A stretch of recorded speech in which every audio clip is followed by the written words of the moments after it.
Good evening everyone, welcome to text book super coaching. আজকের এই বিশেষ সেশনে তোমাদের সবাইকে স্বাগত জানাই। আজকের সেশনটা মেইনলি তোমাদের পিএসসি ক্লার্কশিপ মেন্স যাদের সামনে রয়েছে তাদের জন্য, এবং রিপোর্ট রাইটিং এই টপিকটা তোমাদের ভীষণই চিন্তার কারণ, যে কি ধরনের টপিক আমরা প্র্যাকটিস করব, কিভাবে রিপোর্ট রাইটিং শিখবো। এই পুরো বিষয়টার একটা সম্পূর্ণ আলোচনা, অর্থাৎ একটা ক্লাসে অনেকটা ডাউট ক্লিয়ার হয়ে যাওয়া এবং বিভিন্ন ধরনের টপিক কেমন করে লিখবো আমরা, অর্থাৎ নমুনা উত্তর সম্পর্কে আজকের ক্লাসে আলোচনা করব। তো এই মুহূর্তে তোমাদের অনেকেরই প্রশ্ন ছিল যে ক্লার্কশিপ মেন্সের জন্য কি কোনো ক্লাস আসছে ম্যাম, কোনো ব্যাচ আসছে? অবশ্যই আসছে, এবং আগামী 27 তারিখ থেকেই শুরু হয়ে যাচ্ছে। ইংলিশ বাংলা ক্লাস থাকবেই সেখানে। ইংলিশ গৌতম স্যারের এবং বাংলা আমার ক্লাস থাকবে। 27 তারিখ থেকে শুরু হচ্ছে। আমার ক্লাসেস কবে থেকে শুরু হচ্ছে আমি পুরোটা জানিয়ে দেবো। মোস্ট প্রবাবলি সপ্তাহে 5 দিন আমার ক্লাস থাকবে, সপ্তাহে 5 দিন পেড ব্যাচে ক্লাস থাকবে। এবং সেখানে শুধু যে আমি থিওরি আলোচনা করব বা বিভিন্ন নমুনা তোমাদের দেখাবো তা নয়, কমপ্লিটলি একটা প্র্যাকটিস হবে। এবং এই কোর্সের একটা মেন ফিচার যেটা অ্যাড হয়েছে সেটা হচ্ছে ডেসক্রিপটিভ উত্তরের মূল্যায়ন, যেটা এখানে সব থেকে গুরুত্বপূর্ণ, এবং এটা তুমি সহজে সব জায়গায় পাবে না। এই ডেসক্রিপটিভ উত্তরের মূল্যায়ন এটা কিন্তু এখানে হতে চলেছে। আর ডেসক্রিপটিভ সিলেবাস পুরোটাই কভার করা হবে, আর সম্পূর্ণ স্টাডি মেটেরিয়াল দেওয়া হবে। আমার সাবজেক্টের জন্যই আমি বলছি, যেহেতু আমি বাংলাটা তোমাদের পড়াবো, কমপ্লিট স্টাডি মেটেরিয়াল আমি তোমাদের প্রোভাইড করবো, যেটা কিনা আমার তৈরি করা, কোনো বাজার চলতি বইয়ের নয়। একেবারে পিএসসির প্রপার স্ট্যান্ডার্ডের স্টাডি মেটেরিয়াল এই ব্যাচেই তোমরা পাবে। ঠিক আছে? তো এটা আমাদের মোটামুটি কোর্সের একটা আইডিয়া আমি তোমাদের দিলাম। তোমরা অ্যাপ ডাউনলোড করলে কোর্সের সমস্ত ডিটেল, এবং অবশ্যই এটা সাবস্ক্রাইব করে নিতে পারবে। আমার কোড ইউজ করবে অবশ্যই, আমার কোড SAHELI সহেলি, সহেলি কোড ইউজ করে তোমরা সাবস্ক্রিপশন নিতে পারো। এই মুহূর্তে একটা সেলও চলছে, 90% অফের সেল। সহেলি SAHELI এই কোডটা ইউজ করে জশনে সিলেকশনের যে কোনো কোর্স তুমি নিতে পারো এই কোড ইউজ করে। ঠিক আছে? তো লেটস স্টার্ট, শুরু করি আজকের ক্লাস। পেইড ক্লাসে তো আমরা অবশ্যই বিষয়গুলো নিয়ে খুব ভালো করে আলোচনা করব, প্র্যাকটিস করব, ইভ্যালুয়েশন থাকবে। ওয়াইটি ক্লাসেও কিন্তু আমি তোমাদের জন্য আলোচনা চালিয়ে যাচ্ছি, এবং ব্রহ্মাস্ত্র ব্যাচ তোমরা জানো মঙ্গল শুক্রবার দিন ক্লাস হচ্ছে, সেখানেও কিন্তু নিয়মিত একটা আলোচনা থাকবে পিএসসির জন্য এবং মিসলেনিয়াসের জন্য। তো আজ আমাদের আলোচনার বিষয় হচ্ছে রিপোর্ট রাইটিং বা প্রতিবেদন। যদিও প্রতিবেদন কাকে বলে বা এই জাতীয় বিষয়গুলো তোমাদের পরীক্ষায় আসে না, তবু আমি জাস্ট একটা ওভারঅল আইডিয়া দেওয়ার চেষ্টা করছি। প্রতিবেদন বা রিপোর্ট রাইটিং হচ্ছে আসলে বিবরণী বা ডেসক্রিপশন।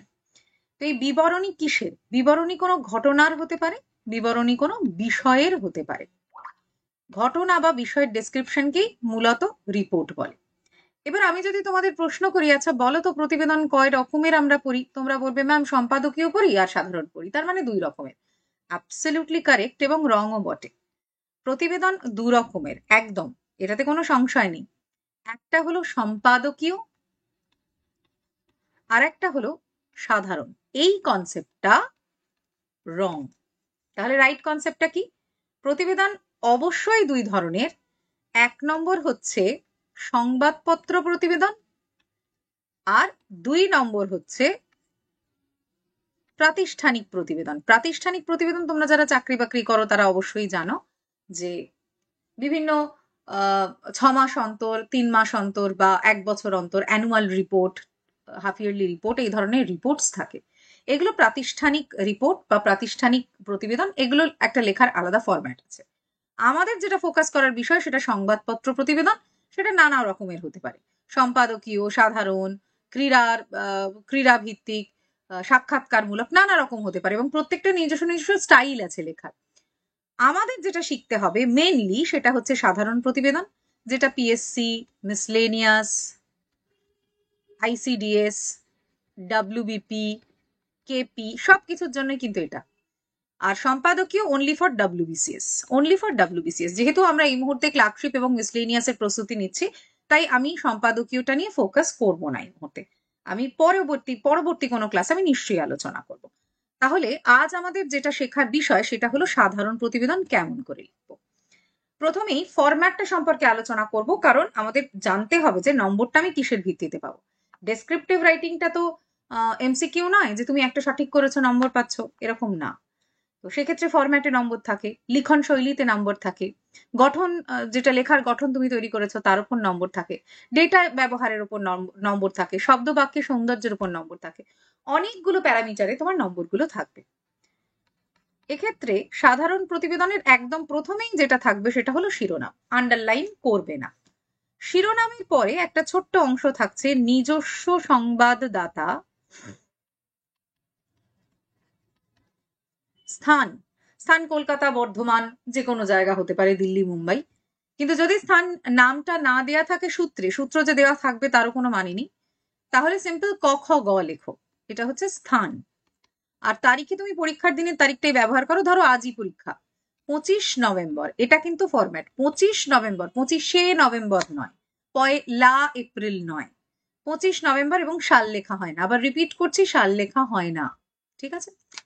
আর এটা যেখানে শেষ হচ্ছে তারপর থেকেই তুমি লেখা শুরু করতে পারো, যদি দেখো জায়গা নেই দেন পরের প্যারায় চলে এসো, পরের লাইনে চলে এসো, স্যার। তো এই গেল শুধু ফরম্যাটের অংশ। শিরোনামে একটা নির্দিষ্ট সংখ্যক নম্বর বরাদ্দ এবং ফরম্যাটের জন্য একটা নির্দিষ্ট নম্বর বরাদ্দ, এটা নির্ভুলভাবে লিখতে হবে এবং এই বরাদ্দ নম্বরটা পেতে হবে। এবার হচ্ছে লিখন শৈলী, এটা মেন পার্টটা। যদি 15 নম্বর থাকে, এখানে তো 2 নম্বর তুমি এক্ষেত্রে পেলে, বাকি 13 নম্বর যে অংশে। পুরো লেখাটাকে আমরা 3টে ভাগে ভাগ করব। কেন? ওয়াই? কেন 3টে ভাগে ভাগ করছি? এটাই কি ব্যাকরণগত নিয়ম? ওই নিউজ পেপারে তো থাকে না এরকম। এটা ব্যাকরণগত নিয়ম নয়। আমাদের খুব কম সময় একটা প্রতিবেদনের জন্য, আচ্ছা, টাইম ম্যানেজমেন্ট হচ্ছে পিএসসি ক্লার্কশিপের খুব ইম্পর্টেন্ট ব্যাপার। টাইম ম্যানেজমেন্টের আমি আলাদা ক্লাস করব, অবশ্যই সেটা দেখবে, কারণ ওটাই সব থেকে ইম্পর্টেন্ট ব্যাপার। আমি একটা প্রতিবেদনের জন্য ম্যাক্সিমাম 15 মিনিটস দিতে পারি, ম্যাক্সিমাম, এটা বললাম। ম্যাক্সিমাম 15 মিনিট আমি একটা প্রতিবেদন লিখবো, তার একটা সুন্দর গঠন হতে হবে এবং লেখাটাকে কমপ্লিট করতে হবে আমাকে। সেই কারণে আমি 3টে প্যারাতে সাজিয়ে নেব ব্যাপারটা। যত বেশি অর্গানাইজড ভাবে সাজিয়ে নেবে তত লেখা ভালো হবে। আমার শব্দ সংখ্যা থাকে পরীক্ষার প্রশ্নপত্রে 200, আমি সাজিয়ে নেবো 125, 150 আর 25, এইভাবে। এটা প্রপোর্শন, 25টা 30 হতে পারে, 150টা 140 হতে পারে, সেটা এমন কিছু ব্যাপার না। এবার ফার্স্ট প্যারাগ্রাফটাতে আমরা কি লিখবো? সংক্ষিপ্ত বর্ণনা, কিসের? ঘটনা বা বিষয় যাই হোক, তার সংক্ষিপ্ত বর্ণনা। সেকেন্ড প্যারাগ্রাফটাতে কি লিখবো? সেকেন্ড প্যারাগ্রাফটাতে আমি অবশ্যই তথ্য দেবো এবং তথ্যের সূত্র যদি 2-1টা দিই, আমার লেখার স্ট্যান্ডার্ডটা একদম পেশাদারি মানের হয়ে যাবে। আর লাস্ট প্যারাগ্রাফে আমি ব্যবস্থা গ্রহণ দেবো, অর্থাৎ এই ঘটনা বা বিষয়ের পরিপ্রেক্ষিতে কি ব্যবস্থা নেওয়া হয়েছে, অনেক সময় অভিমত দেয়া যেতে পারে, এবং এই জায়গাটাতেও কিন্তু সূত্র ব্যবহার করতে হবে।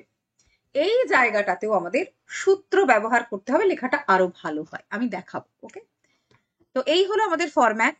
একটা সুন্দর সাধারণ প্রতিবেদন লেখার জন্য এই ফরম্যাটটা আমরা মেইনলি ফলো করব। ওকে, প্রথমেই সংক্ষিপ্ত বর্ণনা দিচ্ছি, তারপরে তথ্য, তারপরে ব্যবস্থা গ্রহণ। তো এইবার একটা জিনিস বলি, অ্যাক্সিডেন্ট বা ইনসিডেন্ট মানে কোনো একটি নির্দিষ্ট ঘটনা ঘটেছে বা একটা অ্যাক্সিডেন্ট ঘটেছে, সেই ধরনের প্রতিবেদন লেখার জন্য একটা খুব সুন্দর অ্যাপ্রোচ আছে। কেবল ফার্স্ট প্যারাগ্রাফটা একদম প্রফেশনাল রাইটিং করা যায়। অ্যাপ্রোচটা হচ্ছে 3W1H। 3W1H, এই 3W1H অ্যাপ্রোচটা আমার 9টা 15 একটা ক্লাস আছে, আমি সেখানে এক্সপ্লেন করব, ঠিক আছে? তো 3W1H, সরি, শুক্রবার একটা ক্লাস আছে 7টায়, ভুল বললাম, শুক্রবার 7টায় একটা ক্লাস আছে, আমি সেখানে এক্সপ্লেন করব, ঠিক আছে? 3W1H, এটা একটা এখানে থিওরি বলতে পারো। এটা যদি আমরা ইউজ করি তাহলে আমাদের একদম প্রফেশনাল রাইটিং, পুরো নিউজ পেপারের পাতা থেকে উঠে এসেছে এরকমটা মনে হবে। এরকম একটা ফার্স্ট প্যারা আমরা তৈরি করে ফেলতে পারবো, ঠিক আছে? তো আমরা 2-1টা নমুনা দেখি, তাতে আমাদের কনসেপ্টটা আরো বেশি ক্লিয়ার হবে। টপিকটা হলো দ্রব্যমূল্য বৃদ্ধি। দ্রব্যমূল্য বৃদ্ধি, এটা খুবই একটা সমসাময়িক সমস্যা এবং যে কোনো পরীক্ষার জন্য খুবই ইম্পর্টেন্ট হতে পারে। নিজস্ব সংবাদদাতা, কলকাতা, 5 আগস্ট। ফরম্যাট আমি লিখেছি, শিরোনামটা আমি এক্ষুনি বলছি না, আমি পড়ে নিয়ে শিরোনামটা বলব। বিশ্ব অর্থনীতির তীব্র সংকটকালে দ্রব্যমূল্য বৃদ্ধির কারণে সাধারণ মানুষ বিপর্যস্ত। এই অসহনীয় দ্রব্যমূল্য বৃদ্ধির প্রতিবাদে কলকাতার একটি বিশিষ্ট অঞ্চলের নাগরিক সমিতির ডাকে এক বিক্ষোভ সমাবেশের আয়োজন করা হয়েছিল। এই সমাবেশে যোগদান করেন বিভিন্ন ব্যবসায়ী সমিতির প্রতিনিধি ও বহু সাধারণ মানুষ। গতকাল সন্ধ্যায় এই সমাবেশের কারণে এলাকায় তীব্র যানজট সৃষ্টি হয়। এখানেও আমি কিন্তু একটু 3W1H ইউজ করেছি। কি ঘটেছে? না বিক্ষোভ সমাবেশ ঘটেছে?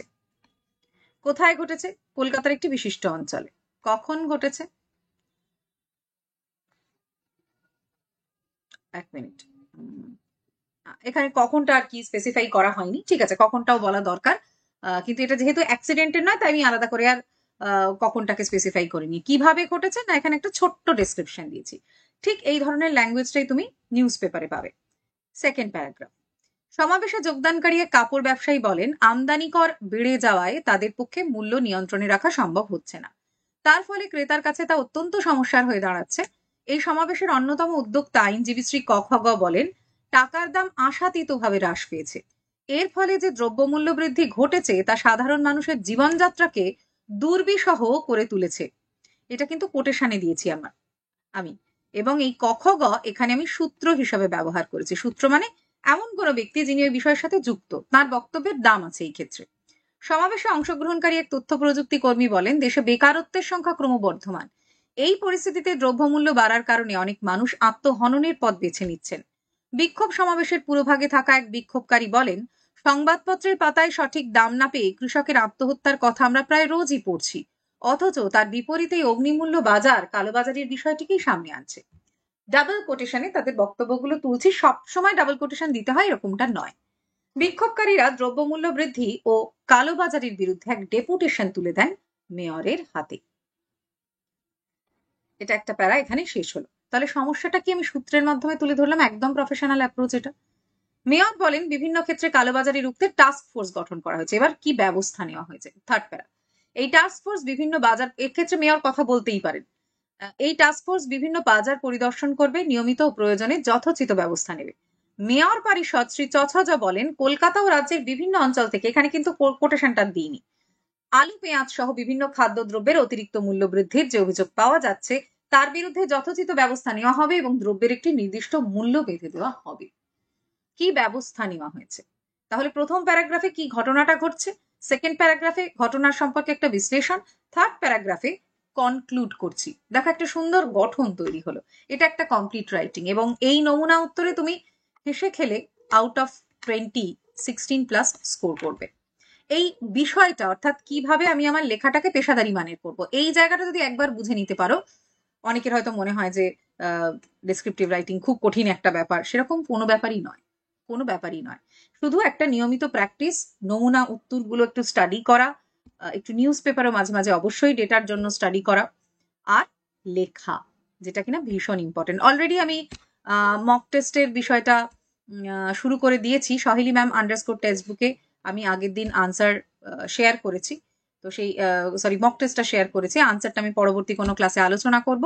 তো সেক্ষেত্রে তোমরা সবাই আনসারটা দেখে নেবে, এবং মক টেস্টটা এখনো রয়েছে টেলিগ্রাম চ্যানেলে, তোমরা সংগ্রহ করে নিজেরা লিখতে পারো। ওকে, এবং টাইম 30 মিনিটস, একদম 30 মিনিট সময় বসে লিখবে, কারণ ওটাই সব থেকে ইম্পর্টেন্ট। এবং পেড ক্লাসে আমরা ফোকাস করবো এই টাইম ম্যানেজমেন্টে। অনেকেই ভালো লিখতে পারে কিন্তু টাইমে লিখতে পারে না বলে তারা খাতা কমপ্লিট করতে পারে না প্রশ্ন উত্তর, তো সেখানে সমস্যা হয়ে যায়। তাই টাইম ম্যানেজমেন্টটা আমাদের এক্ষেত্রে খুবই focus. 30 minute English, 30 minute Bangla, এই পুরো ব্যাপারটাকে আমরা ভীষণই ফোকাস করবো সবসময়, ঠিক আছে। এর নামকরণ কি করা যায়? মধ্যবিত্তের পকেটে আগুন বা বাজারে আগুন, ঠিক আছে, এরকম কিছু একটা একটু মানে ব্যঞ্জনাবাহী নামকরণ করা যায়। এবার একটা টপিক, খুবই ভালো টপিক এটা, জাতীয় আয় বৃদ্ধিতে নারীর অবস্থান। এটা মিসলেনিয়াসের জন্যও খুব ইম্পর্টেন্ট একটা টপিক। এখানে আমি শুধু কন্টেন্টটা রেখেছি, সূত্রটা দিইনি। মোটামুটি কন্টেন্ট কি হবে সেটা একটু আমরা দেখে নিই। Just a minute.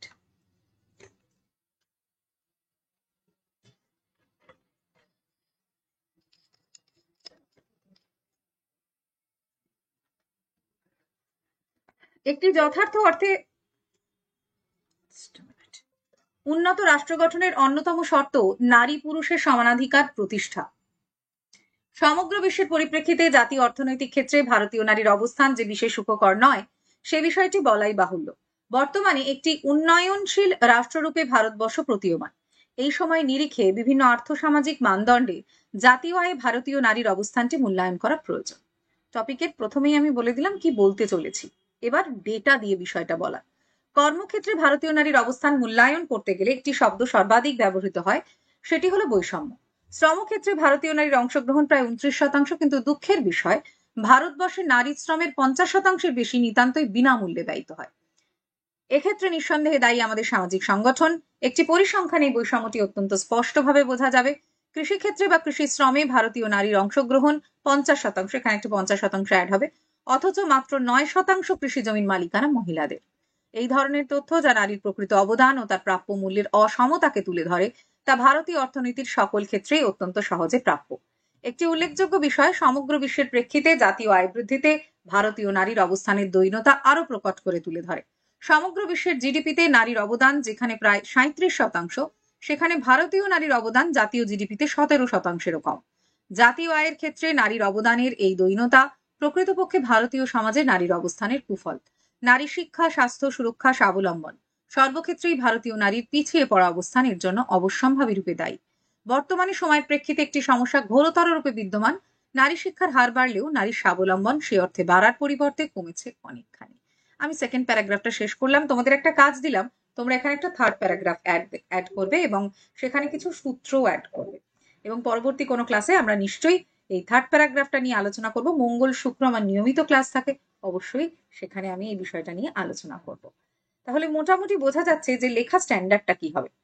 এই যে বিষয়টা আমরা পড়ছি ডেসক্রিপটিভ বেঙ্গলি বা ডেসক্রিপটিভ ইংলিশ, যাই হোক, এখানে ঠিক ভুলের কোনো ব্যাপার নেই। এখানে তোমার লেখা স্ট্যান্ডার্ডটা তোমায় তৈরি করতে হবে এবং টার্গেট আমাদের 40+, সেই লক্ষ্যেই আমরা এগোবো। আমাদের টার্গেট থাকবে 40+, আমরা কিন্তু সেই লক্ষ্যেই এগোবো, ঠিক আছে?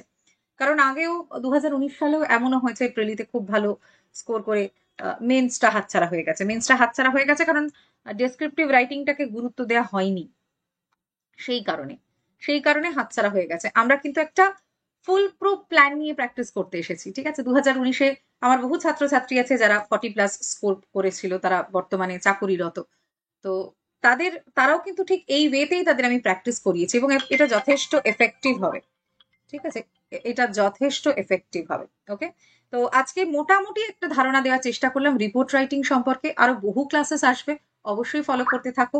এবং পেড ব্যাচের বিষয়টা আমি তোমাদের আগেই বললাম, পেড ব্যাচ অলরেডি তোমরা পেয়ে যাচ্ছ, WB ক্লার্কশিপ মেন্স নির্বাচন লাইভ ব্যাচ। ওকে, এবং এখানে যেটা স্পেশালি অ্যাড করা হয়েছে সেটা হচ্ছে ডেসক্রিপটিভ উত্তরের মূল্যায়ন। এই সুযোগটা একদমই মিস করো না। ওকে, বাই এভরিওয়ান, ভালো থেকো, সুস্থ থেকো সবাই, অ্যান্ড কিপ প্র্যাকটিসিং।